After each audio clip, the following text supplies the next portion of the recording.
द्रुत परिवर्तन गोटे महत्वपूर्ण जिनस कौन जानी आपण मानू करिथिबा पाप प्रति दुख हेबा दरकार।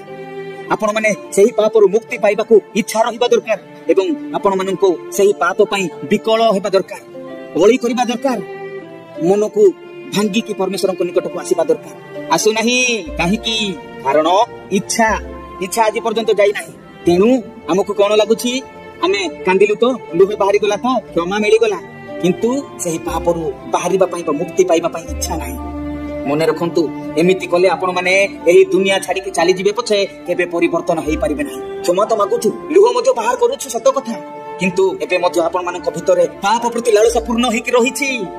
अनेक लोक माने पाप रु मुक्ति पाइबा पई चाहू नाहंती, केवल से माने क्षमा पाइबा को चाहउछंती। पश्चाताप कोन संपूर्ण रूप रे पाप रु मुक्त पाइबा हेउछि गोटे प्रकृत मन परिवर्तन बा पश्चाताप। संपूर्ण पाप रु मुक्ति पाइबा हेउछि प्रकृत मन परिवर्तन।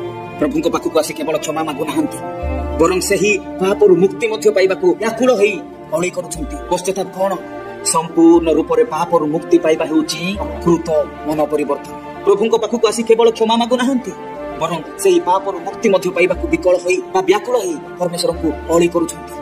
अनेक समय रे आमे माने करिथिबा पाप प्रति दुखित होई प्रार्थना तो करूछु निश्चय, लुह तो झराउछु निश्चय, भयंकर भाव रे अळी तो करूछु निश्चय, किंतु केते थर कहूछु प्रभु मते एही अभ्यास रु मुक्ति करो, एही पाप रो अभ्यास रु मते मुक्ति करो। निज को टिके पछारी के आपण माने देखंतु केते थर आपण माने क्षमा मांगिबा समय रे परमेश्वर को कहउछंती पाप रु क्षमा करो, शुद्ध करो, रक्त रु धोई दियो, तापर सेही पाप रु मुक्ति मध्य करो बोली के आपण माने केते थर प्रार्थना करूछंती के निज को निजे पछारी के देखंतु।